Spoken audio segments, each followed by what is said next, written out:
তোমরা আসল অপরাধীকে ধরতে পারছো না বলে আমরা কেন উচ্ছেদ হবো? হ্যাঁ, কেন কেন আমরা এই বাড়ি ছেড়ে চলে যাব? উত্তর দাও, চুপ করে দেখো না প্লিজ, উত্তর দাও রুদ্র। কেন আমরা এই বাড়ি ছেড়ে চলে যাব? প্লিজ রুদ্র।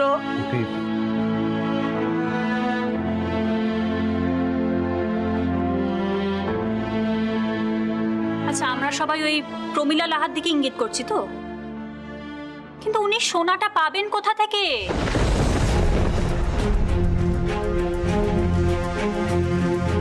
বড়জা,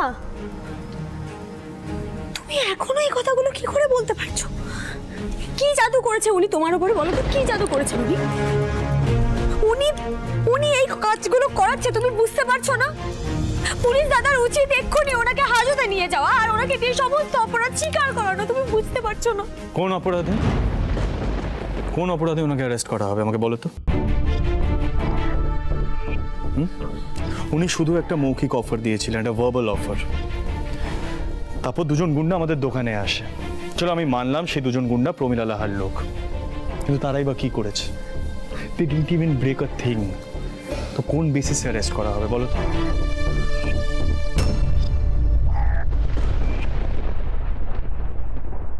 আমার মনে হয় এইসব জিনিস নিয়ে চিন্তা ভাবনা না করে আমাদের এভিডেন্স খোঁজা উচিত। That's what we should work on, I think so. এখন সব থেকে আগে আমাদের গোল্ডের সোর্সটা খুঁজতে হবে আর সরকারকে জানাতে হবে। যেভাবে হোক আমাদের নিজেদেরকে নির্দোষ প্রমাণ করতেই হবে। যে ঘটনাটা ঘটেছে এটা পানিশেবল ক্রাইম।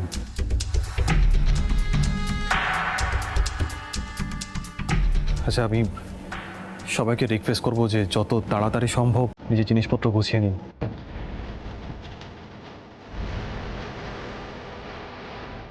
আর শুধু জামা কাপড়ই নেবেন, তারপর বাড়ি সিল করা হবে, দোকান সিল করা হবে, অনেক প্রসিডিওর আছে।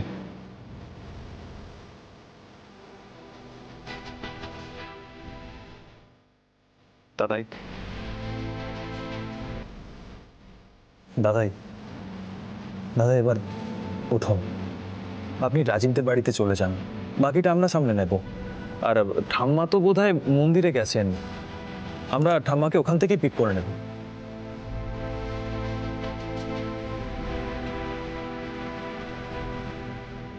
দাদাই দাদাই উঠুন, চলুন এখান থেকে।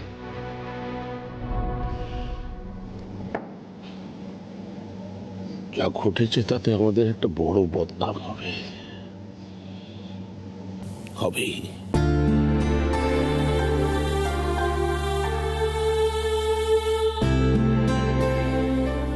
আগে তো সেইটাকে কাটাতে হবে রাজি।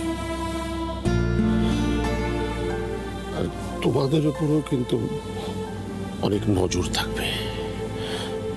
খবরের কাগজ তো তাই পড়ি। তাই আমার পক্ষে তোমার বা রুদ্রর বাড়িতে যাওয়া এখন সম্ভব নয়। দাদাই দাদাই আপনি এসব কি বলছেন?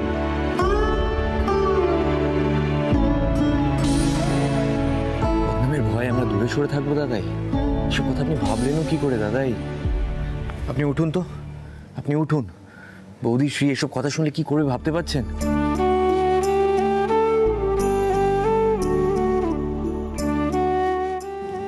দাদা, আমি তো এই কটা দিন দুনিয়াকে দেখছি না। আমি জানি তোমাদের মনে আমাদের নিয়ে এখন কি চলছে। আর আমি এও জানি আমি কোন সময় তোমাদের বাড়ি যেতে পারবো। এটা একটা কঠিন সময়, খুব কঠিন। তবে রাধা মাধব যখন এই দিন আমাদের দেখাচ্ছেন, তখন আমাদের হাসি মুখে সাহস রেখে এই বিপদের সম্মুখীন হতে হবে।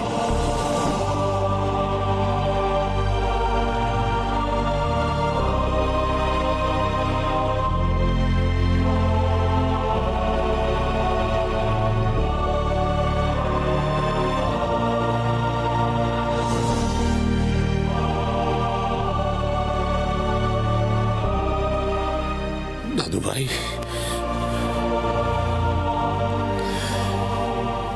তুমি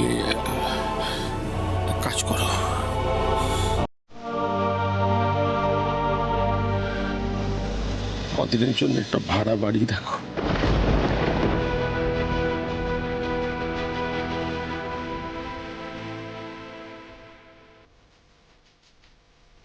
আমাদের যা আছে কটা দিন তো চলে যাবে। খুব দামি কিছু দেখো না, সামনে অনেক বড় যুদ্ধ আসছে। তবে একটা কথা বলি, রাধা মাধব এই দিনটা আমাদের দেখাচ্ছেন একটা বড় শিক্ষা দেওয়ার জন্য। তাই সবাই মাথা পেতে জীবনের শিক্ষা হিসেবে এই কঠিন সময়টাকে মেনে নাও।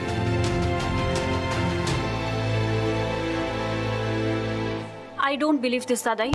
আমরা এতদিন এইভাবে থেকে অভ্যস্ত, হঠাৎ এটা কখনো হয় নাকি দাদাই? আমি কাউকে জোর করছি না তোষা, জীবনের অভিজ্ঞতা আমাকে যা শিখিয়েছে তাই বলছি, বাকিটা তোমাদের মর্জি। তবে আমি কারোর বাড়ি যাব না।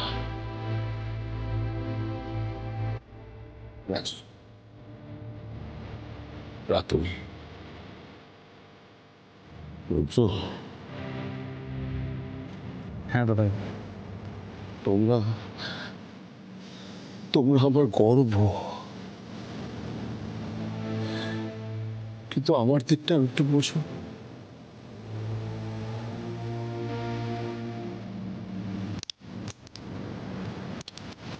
দাদু, দাদু যতই খারাপ দিন আসুক, যতই লোকে আমাদের নামে মিথ্যে বদনাম দিক, যতই আমরা কষ্টে থাকি, আমরা সবাই একসঙ্গে মনোহরাতেই থাকবো।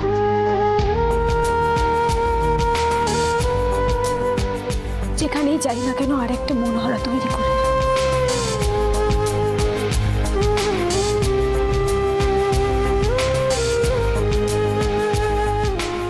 পারবো না দাদু।